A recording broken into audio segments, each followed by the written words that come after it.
감사합니다.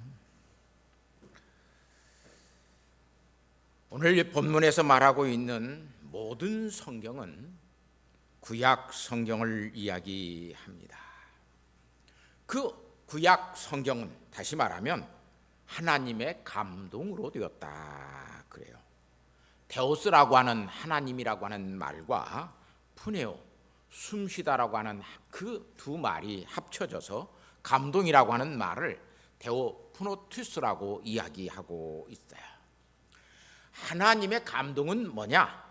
하나님이 숨을 불어 넣는 것이 하나님의 감동이에요. 성경 이렇게 글 앞에 기록된 하나님의 말씀은 하나님의 감동으로 되었다라고 사도 바울은 디모데 목사님에게 성경을 이야기하고 있어요. 창세기 2장 7절 말씀에 보면 하나님께서 사람을 땅의 흙으로 사람을 지으시고 그 코에 하나님의 숨을 불어넣으셔요. 생기를 불어넣으니까 사람이 살아서 움직이는 생명, 영을 가지고 있는 존재가 되었다라고 성경은 말하고 있어요. 그러면 오늘 우리가 하나님의 감동으로 된 사람이에요. 그냥 오늘 우리는 창조된 사람이 아니라 하나님의 숨이 우리에게 들어와서 사람은 창조되었어요. 자, 이렇게 사람도 하나님의 감동으로 창조되었고 하나님의 말씀도 그렇게 기록된 성경도 하나님의 숨으로 되었다 그래요. 자, 이렇게 오늘 우리는 하나님께서 만드신 창조물 속에 하나님의 감동으로 된 사람과 하나님의 말씀인 하나님의 말씀이 있다라고 하는 것을 알 수 있어요. 이렇게 하나님의 말씀으로서의 우리에게 있는 이 성경의 말씀은 하나님의 말씀 계시예요. 그리고 그 말씀 계시, 그렇게 해서 이 말씀이 하나님의 성령으로 감동되었다라고 그래요. 그런데 하나님의 형상으로 창조된 우리는 하나님의 뭐냐 물어요, 사람들이. 그것을 하나님의 하나님 되심이 우리에게 있다라고 그래서 하나님의 인격 계시다 그래요. 그래서 우리에게는 하나님의 숨인 우리에 있는 인격이 있어요. 완전하지는 못하지만 오늘 우리에게는 타락해서 완전하지 못했지만 인격이 있어요. 그래서 물질적인 것은 물질적인 것으로 구분하고 영적인 것은 영적인 것으로 구분하고 감동을 받아서 알게 되고 깨닫게 되는 것이 오늘 우리 속에 있어요. 그래서 이 말씀 계시인 이 율법 계시, 구약의 말씀의 계시로서 오늘 주신 성경은 율법 계시라고 그래요. 그리고 인격 계시는 그 하나님의 완전한 인격 계시는 예수 그리스도를 통해서 하나님이 사람으로 오셨어요. 그것을 그래서 인격 계시라 그래요. 그래서 예수님께서는 오셔서 뭐라고 말씀하시냐면 나를 본 자는 누구를 봤다? 아버지를 보았다 그래요. 그래서 요한복음 1장 1절 말씀에 하나님의 그런 계시에 대해서 이렇게 말씀하셔요. 태초에 말씀이 계시니라.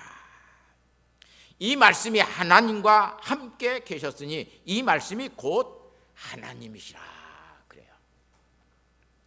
말씀 계시와 인격 계시는 그래서 동전의 양면과 같은 거예요. 하나예요. 인격 계시를 알지 못하면 말씀 계시를 알 수가 없어요. 말씀 계시가 없는데 인격 계시가 있을 수가 없어요. 그런데 오늘 우리는 하나님의 계시에 대해서 전혀 기계적으로 잘못 생각할 때가 너무 많아요. 먼저 구약 성경은 하나님의 계시가 말씀으로 되어진 것을 우리에게 가르쳐요. 그들의 역사와 문화, 그들의 삶이라고 하는 삶의 정황 속에서 하나님께서 말씀으로 자신을 어떻게 계시해 주시는가, 그것이 구약 성경이에요.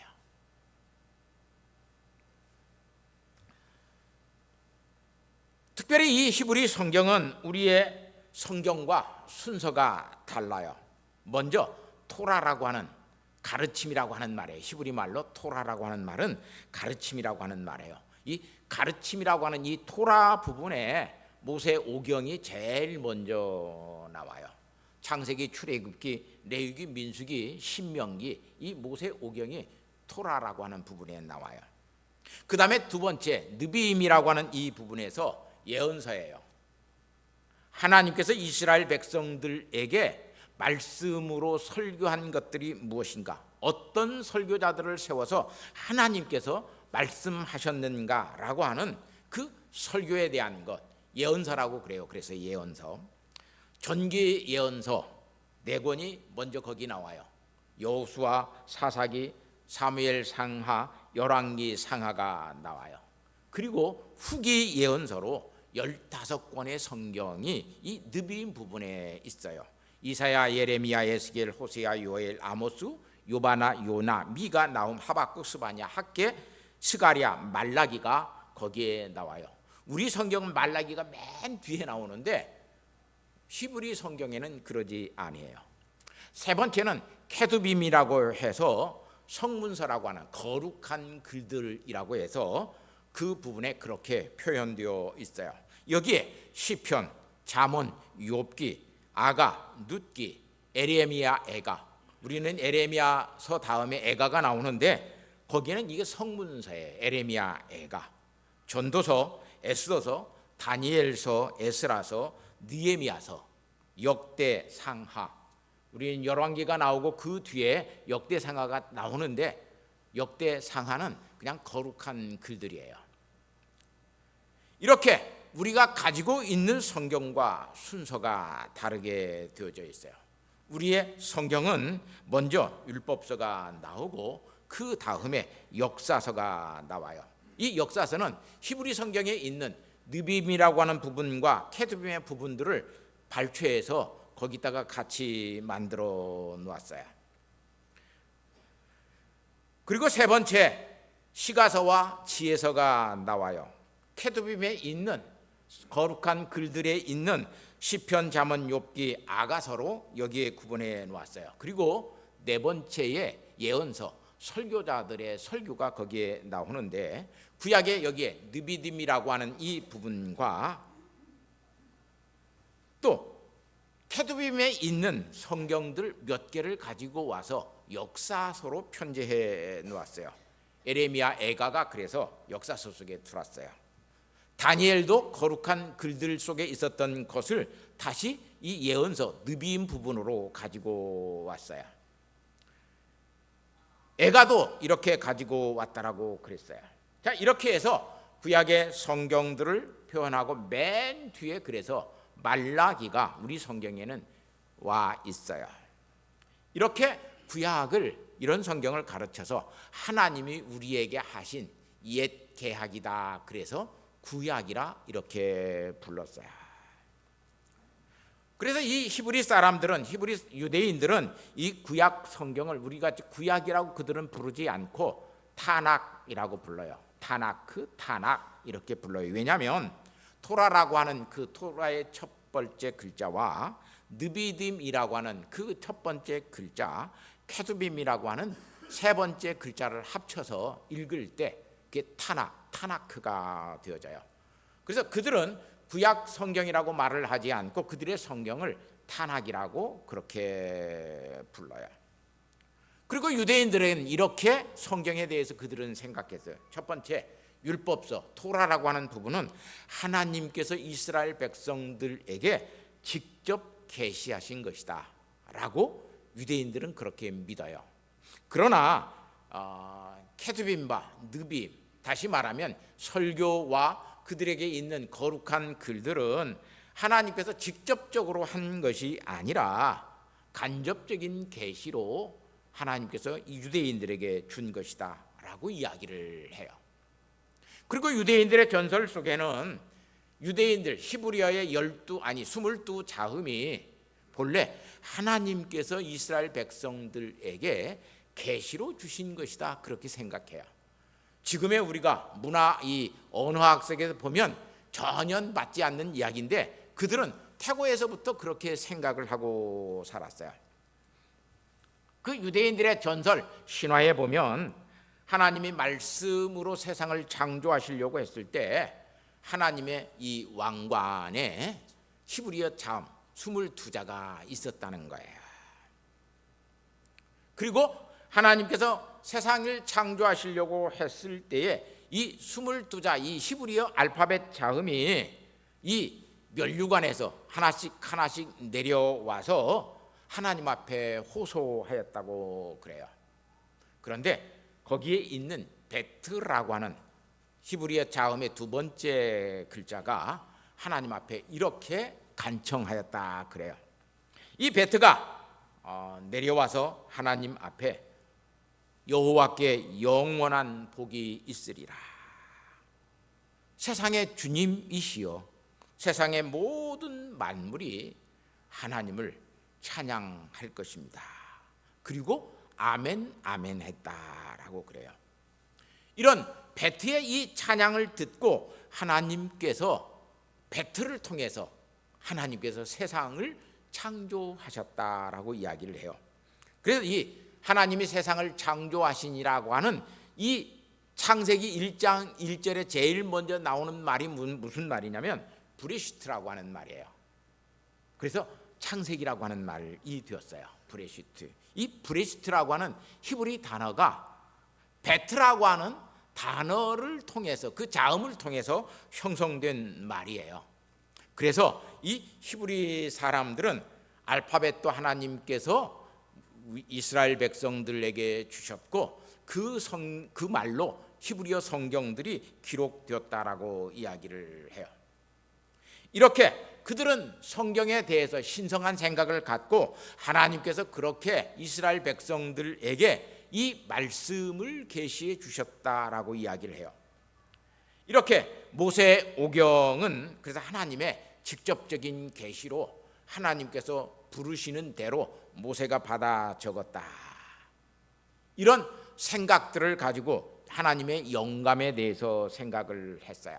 그래서 그런 히브리인들의 생각을 알았던 이 우리의 신약 시대의 우리 예수 믿는 성도들도 하나님의 말씀에 대해서 신구약 모든 성경에 축자적인 영감으로 되었다. 그래서 하나님의 말씀이 1.16도 다 틀림이 없다라고 이야기를 해요. 그런데 성경을 읽어보면 너무나 많이 틀린 부분들이 나와요. 그러니까 그렇게 질문하면 그때 당시에 많은 목사님들이나 학자들은 뭐라고 그러냐면 사본은 그러는데 원문상에는 차이가 없다라고 이야기를 했어요. 왜? 원문은 지금 없거든요. 그러다가 그게 문제가 해결되지 아니하니까 유기적 영감이라고 하는 것을 하나님의 말씀은 하나님께서 성경 저자들에게 그 사람의 말투, 어투, 사상 모든 것들을 다 감동하여서 유기적으로 영감하여 쓴 것이다 라고 이야기를 했어요. 다시 말하면 케두빔과 누비둠에게 있었던 유기적 영감서를 뒷부분에서 채용한 것을 볼 수 있어요. 사랑하는 우리 성도 여러분, 하나님의 말씀, 이 성경 말씀을 오늘 우리가 하나님의 말씀으로 계시로 믿느냐 믿지 않느냐, 하나님의 계시에 의해서 쓰여진 하나님의 말씀으로 믿는 것은 정말 복된 신앙이고, 그렇지 않아 이건 옛날에 있었던 사람들의 추측이고 생각이고 사삭의 그런 것으로 오늘 우리에게 기록된 것이라고 믿는 사람들은 하나님의 말씀으로 성경을 믿지 못하게 됩니다. 신약 성경에서 말하는 이 하나님의 감동은 넓은 의미에서 유기적 영감을 이야기하고 있어요. 사도 바울이 디모데에게 말할 때 하나님의 영감은 축자적인 영감보다는 유기적인 영감을 이야기하고 있어요. 왜냐하면 성경의 모든 기록의 단계 먼저 구두전승의 단계를 거쳐요. 왜냐하면 인류가 문자가 없었던 시대가 있어요. 히브리어는 처음부터 그냥 하나님께서 계시한 것으로 창조 때부터 있었던 것으로 히브리 사람들은 생각하는데, 우리의 문화와 역사를 놓고 보면 사람들이 말은 하지만 문자를 가지고 있지 않았던 역사들이 있어요.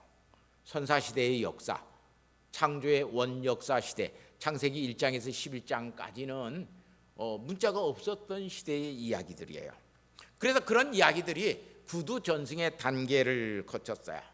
그러다 그것이 글자가 발견되고 글자를 만들어서 사람들은 이제 문자로 기록하기를 시작했어요.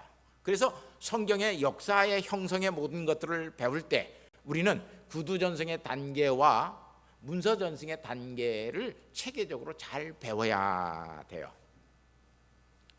그래야 하나님의 영감에 대해서 잘 알 수 있어요.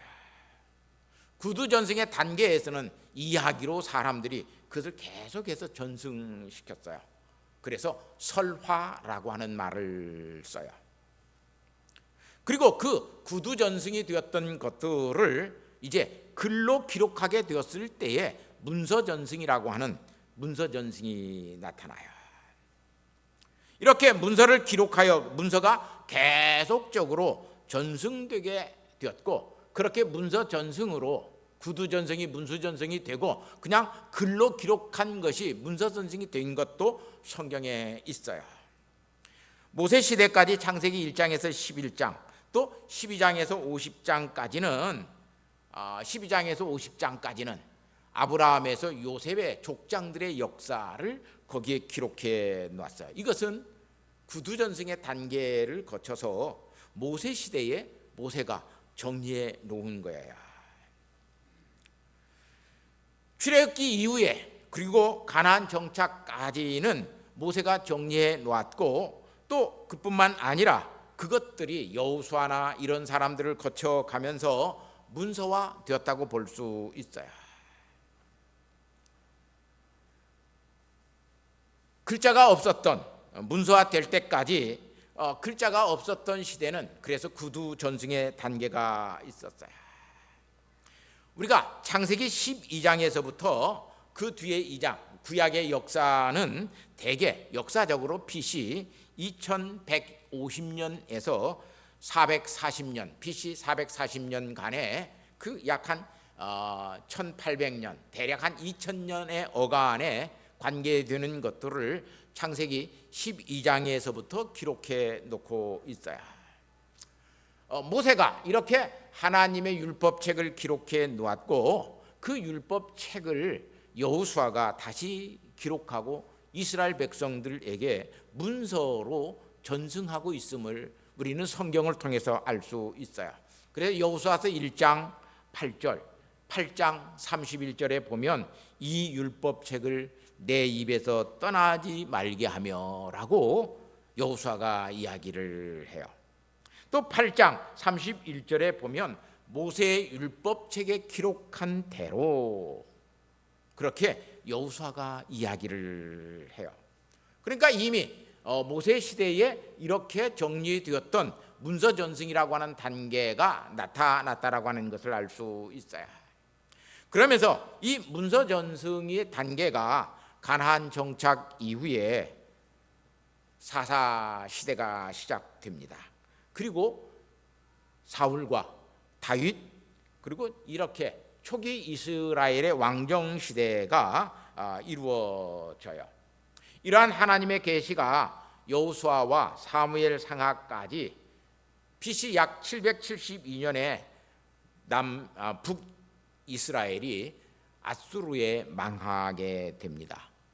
그리고 BC 586년에 신흥 강대국인 이 바벨론에 의해서 남유다가 멸망을 당합니다. 이런 역사적인 이 계시들의 모든 것들을 문서로 잘 정리해 놓은 책이 열왕기 상하라고 하는 것을 알 수 있어요.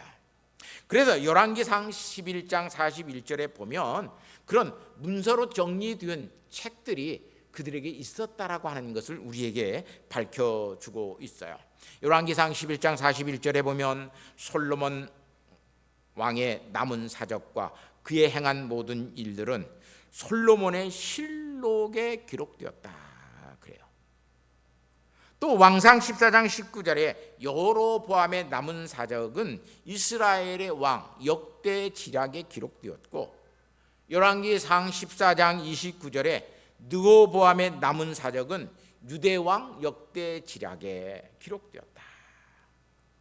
통일 왕국 시대에 거기에는 그 왕들의 실록이 있었고, 북이스라엘의 역대 지략, 왕들의 역대 지략이라고 하는 것이 있었고, 남유다 왕들의 역대를 잘 기록해 놓은 역대 지략이라고 하는 것이 있었다라고 이야기해요. 그런 것들을 통해서 구약의 역사들이 계시사적으로 정리되고 있는 것이 성경인 것을 알 수 있어요.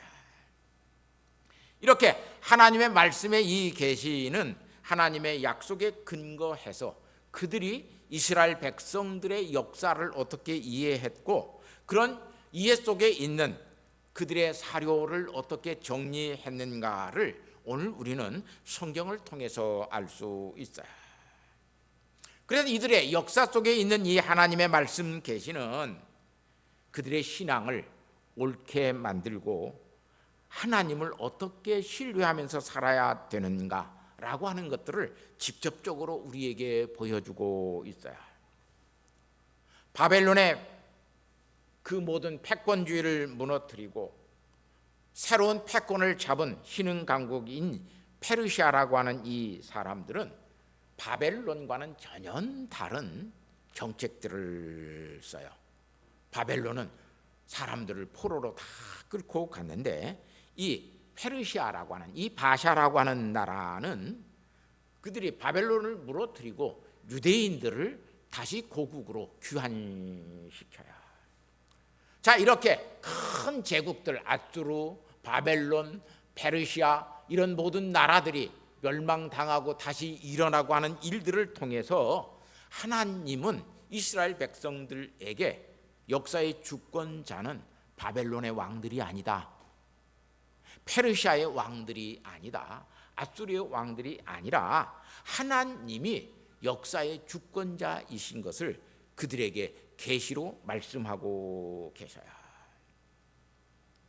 그래서 하나님의 하나님 되심을 이스라엘 백성들은 그 역사의 흥망성쇠의 모든 것들을 통해서 하나님께서 얼마만큼 주권적으로 일하고 계시고, 그렇게 주권적인 하나님만이 하나님이시지 다른 분이 하나님이 아니시라고 하는 것을 이 성경의 계시를 통해서 배우고 알았어요. 이렇게 유대인들의 계시의 모든 것들을 통해서 구약 성경을 완성한 사람이 누구냐면 학사 에스라라고 하는 사람이었어요. 에스라는 구두전승과 문서전승의 모든 것들을 하나로 만들어서 유대인의 성경, 다시 말하면 24권이 되는 유대인들의 성경을 가지게 만들었어요. 이러한 이 에스라가 만들어 놓은 이 구약 성경은 그래서 사람들의 생각이 되어진 거 아니에요. 사람들이 고안해서 어떤 소설책을 쓰고 역사 소설을 써서 그것이 만들어진 것이 아니라 하나님께서 영감을 주어서 기록하게 만들어 놓은 책이 구약 성경이었어요. 그러니까 우리가 하나님의 말씀 계시 영감을 우리는 이제 하나님께서 불러주신 대로 받아 적었다, 축자적인 영감이다라고 생각을 하면 잘못된 생각을 하고 성경을 너무나 잘못 해석할 수 있게 되어지는 것을 볼 수 있어요. 다윗에게, 선지자들에게 하나님께서 불러주신데도 그들이 적은 것이 아니라 그들의 상황 속에서 하나님의 감동을 받아서 하나님의 말씀을 전한 것들을 기록해 놓고 그것을 받아서 정리해 놓은 것이 구약 성경이라고 하는 말이에요.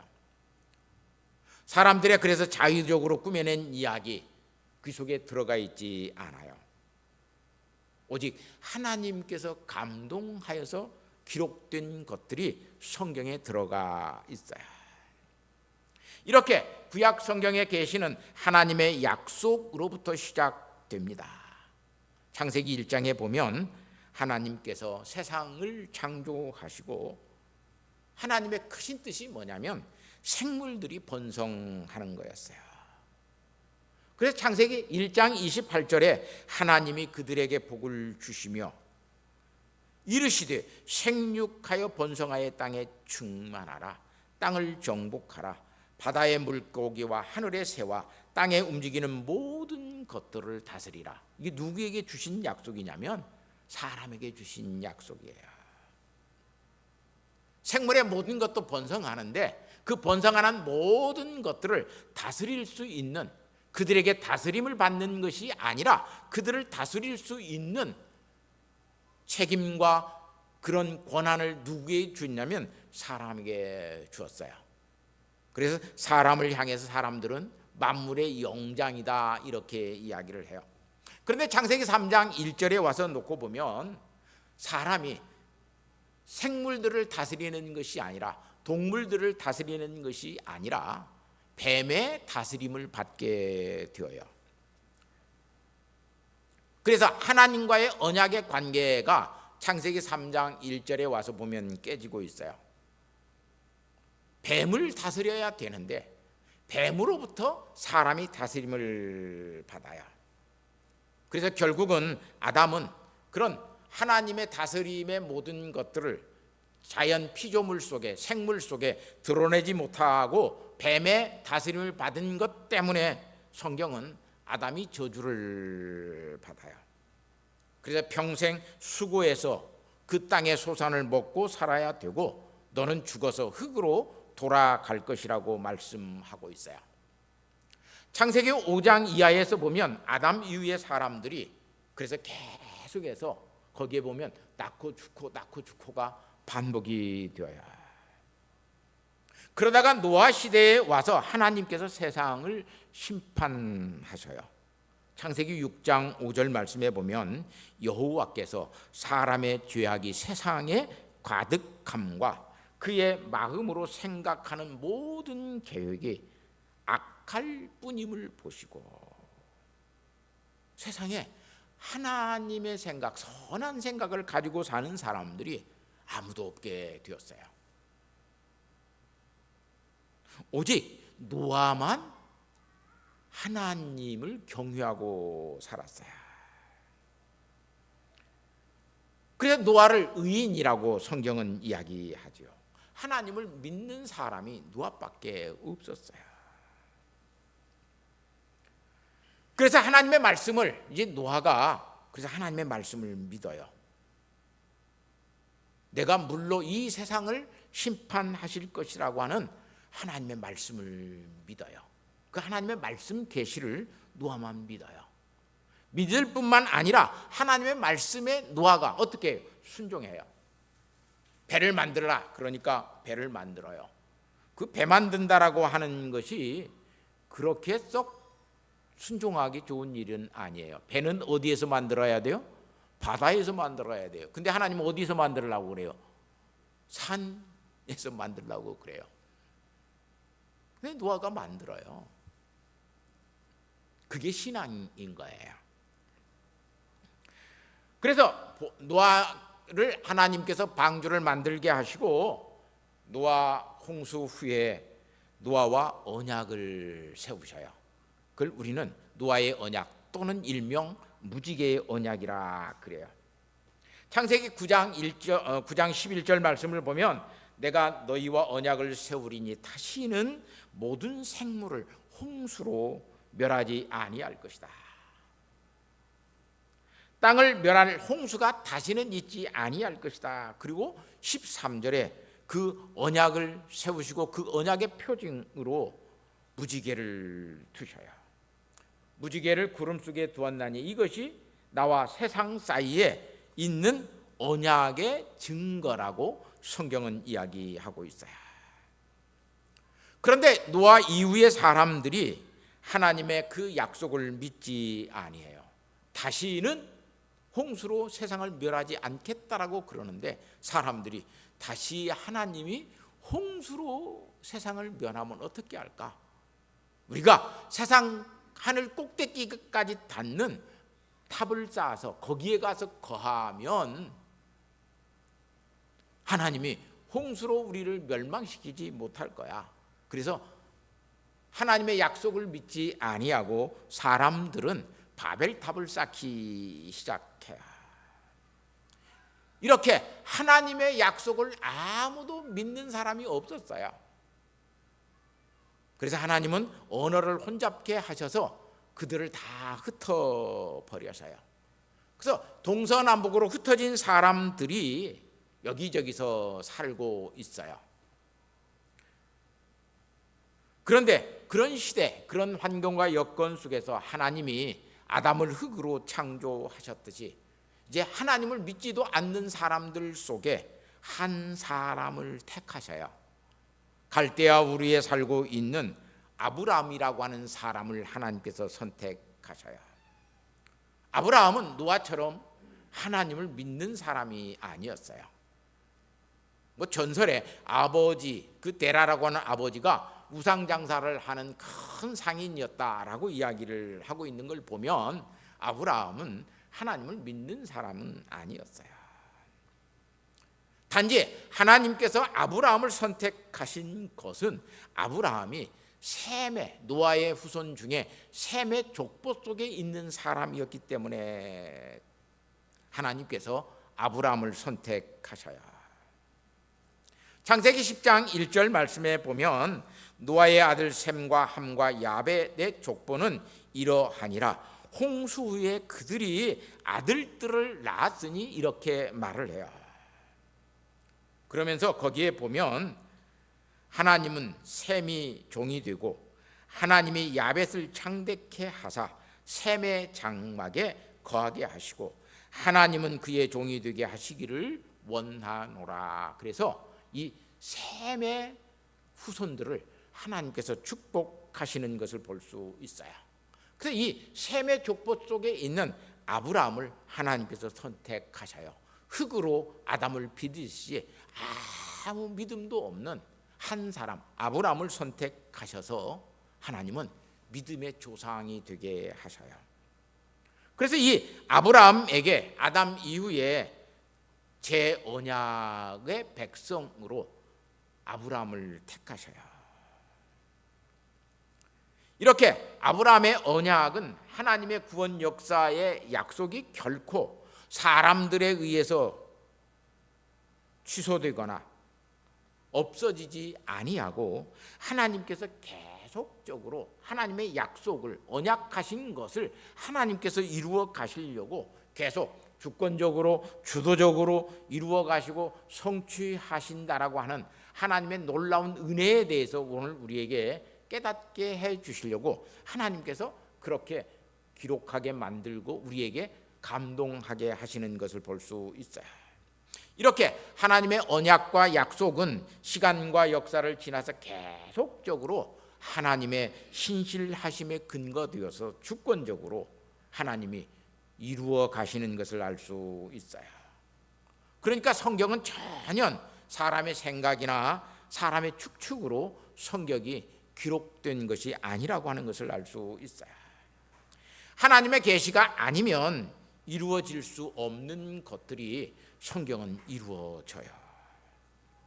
그런데도 오늘 우리는 하나님의 계시를 문자적인 계시로만 여겨서 문자의 뜻과 의미에만 맞지 아니하면 거기에서 국한하여서 생각하고 그래서 그런 하나님의 계시가 오늘 우리의 상황과 형편에 맞지 아니하면 하나님의 말씀으로 믿으려고 하지 아니해요. 사랑하는 성도 여러분, 구약 성경도 사람들의 생각으로 만들어진 거 아니에요. 사람들의 생각으로 쓴 것은 그건 신화라고 그래요. 막연한 전설도 아니에요. 그런데 오늘 우리는 성경을 이제 그렇게 믿지 하나님의 감동으로 된 것으로 믿지 아니에요. 베드로 사도도 베드로후서 1장 20절과 21절 말씀에 먼저 알 것은 성경의 모든 예언은 사사로이 풀 것이 아니니 예언은 언제든지 사람의 뜻으로 낸 것이 아니요 오직 하나 성령의 감동하심을 받은 사람들이 하나님께 받아 말한 것이라. 이렇게 베드로 사도가 성경에 대해서 이야기하고 있어요. 근데 오늘 우리가 이렇게 하나님의 말씀인 성경 말씀을 하나님의 감동으로 믿지 못하고 또 성경 말씀을 읽을 때 하나님께서 내게 감동하신다라고 하는 것을 믿지 못하여서 성경 말씀을 읽지도 않고 생각하지도 않고 살아가요. 이렇게 된 것은 교회와 모든 성도들이 19세기 중반에 이른 성경 비판 때문에 그래요. 그 이전까지는 하나님의 말씀으로서 믿었고 성경 말씀은 하나님의 감동으로 된 것으로 다 믿고 하나님의 말씀을 묵상하면서 살았어요. 그런데 19세기 중반 합리주의와 과학주의가 판을 치면서부터 성도들과 교회 내부에는 성경 비판이라고 하는 것이 이루어졌어요. 성경의 권위는 하나님의 권위, 영감의 권위가 있는 것이 아니라 인간들이 생각하고 인간들의 머리에 의해서 그것들을 파헤치기를 시작했어요. 이런 것들에 대해서 오늘 우리는 깊이 생각하고 하나님의 말씀으로 어떻게 성경을 믿어야 될 것인가 라고 하는 것을 깊이 생각해야 돼요. 제가 좋아하는 성경학자 라비 제키 라이어스라고 하는 박사가 있어요. 그분이 자기 책에서 이렇게 이야기해요. 성경의 영적 권위, 다시 말하면 영감을 박탈한 자유주의 학자들은 성경을 문학 작품으로 끌어내렸고 그래서 온갖 공격과 비판의 대상을 삼았다. 이제 성경은 하나님의 영감 있는 책이 아니라 인간이 조합하여 만든 작품집이 되었다. 하나님이 우리에게 내리신, 다시 말하면 계시하신 신학이 아니라 하나님을 떠난 그 후에 사람들의 생각이 성경에 인류학으로 기록되었다고 생각한다. 그래서 한마디로 성경의 저자가 뒤바뀌었다라고 이야기를 해요. 우리는 하나님의 감동으로 된 것으로 믿기 때문에 성경의 저자가 누구냐 그러면 많은 사람이 있어도 하나님이시라고 그래요. 그런데 이제 사람들은 성경의 저자를 하나님으로 보지 않아요. 사람으로 봐요.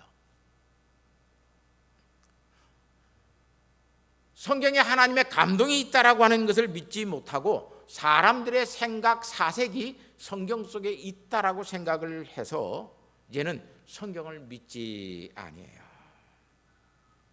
사랑하는 성도 여러분, 하나님을 믿지 못하는 사람은 하나님의 감동하심, 성령님의 우리 감동하심, 감화하심을 오늘 우리가 받아들이고 믿을 수가 없어요.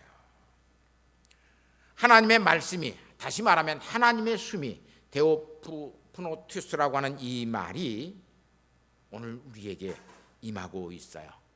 그래서 히브리서 4장 12절 말씀에 보면 성경을 하나님의 말씀, 하나님의 감동으로 읽는 사람에게는 이런 역사가 일어난다고 그래요.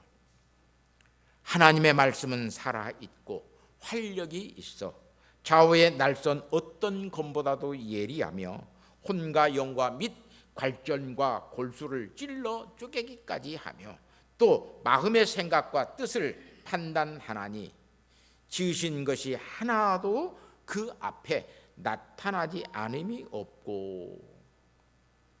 하나님의 말씀을 읽을 때, 성경 말씀을 하나님의 감동으로 읽을 때 우리의 마음속에 성령 하나님의 감동이 주어지면 하나님의 말씀은 살아있는 말씀이에요. 살아있는 하나님의 말씀은 힘이 있어요. 활력이 있어요. 그래서 얼마만큼 하나님의 말씀이 활력이 있냐면 좌우의 날선 검, 아주 날이 잘 썬 칼처럼 우리의 혼과 영을, 관절과 골수를 찔러 쪼개기까지 하며 그것을 잘 구분한다는 이야기예요. 우리의 마음의 생각과 뜻을 판단하나니 그래서 지으신 것 하나가 그의 앞에 나타나지 아니하는 것이 없다라고 히브리서 기자는 우리에게 가르쳐 주고 있어요. 하나님의 감동하심으로 하나님의 말씀을 읽게 되면 우리의 마음이 찔립니다. 우리의 마음이 그래서 아픕니다. 하나님이 나를 이렇게 감동하시는구나. 그것을 깨닫게 됩니다. 말씀에 감동이 없으면 우리는 성경 말씀이 하나님의 감동으로 된 것으로 믿는 사람 아니에요. 성경 말씀을 읽을 때마다 하나님의 말씀이 살아있구나. 그 어떤 예리한 칼보다도 내 마음을 찔러서 내 혼과 영을 나누고 골수와 관절을 나누어서 하나님 앞에서 내가 어떻게 살아야 되는가를 하나님께서 감동하심으로 나를 알려주시는구나. 이렇게 하나님의 말씀의 감동으로 성경을 읽게 되는 사람은, 그래서 하나님의 말씀을 읽어가는 사람은 생각이 그래서 바뀌어요. 예수를 믿는데 생각이 안 바뀌는 사람들이 있어요. 생각이 안 바뀌면 새 사람이 될 수가 없어요. 여러분, 하나님의 말씀을 읽을 때 하나님께서 우리에게 감동하셔서 우리의 생각을 바꾸어 주십니다. 생각을 바꾸어 주는 사람에게는 감정도 새로워집니다. 그뿐만 아니라 내가 이렇게 살아야 되겠다라고 하는 의지, 분명한 뜻이 그의 마음속에, 그의 삶 속에 확고하게 서가는 것을 볼 수 있습니다. 그렇게 하나님의 말씀을 하나님의 감동, 성령님의 감동하심으로 우리가 받고 읽을 수 있는 산신앙을 갖는 우리 성도들이 되어야 예수 믿는 사람입니다. 예수 믿는 신앙생활이 무엇인가를 아는 성도들이 될 수 있습니다. 하나님의 말씀, 하나님의 감동으로 된 것으로 믿고 받아들이고 하나님 앞에 그렇게 사는 성도들이 되시기를 예수님의 이름으로 부탁하고 축복합니다. 하나님 아버지 감사합니다. 하나님의 말씀이 인간의 사색이나 인간들이 고안해낸 어떤 픽션이나 소설이나 이야기가 아닌 하나님의 말씀인 것을, 인격적인 하나님의 계시인 것을 깨닫게 하여 주셔서 주님, 늘 하나님의 말씀을 읽을 때마다 성령의 감동하심이 우리에게 있어서 그 말씀이 살아있고 그 말씀이 나의 혼과 영혼과 골수와 관절을 쪼개기까지 하여 우리의 생각을 변화시키고 우리의 감정을 변화시키고 우리의 의지를 새롭게 하여 주셔서 하나님의 뜻대로 살 수 있는 믿음의 사람 되게 하심을 깨닫게 하여 주시는 놀라운 은혜 앞에 아버지 하나님 이 시간도 감사하며 하나님의 말씀 묵상하고 말씀대로 살아가는 성도들 되게 하옵소서. 예수님의 거룩하신 이름으로 기도하옵나이다. 아멘.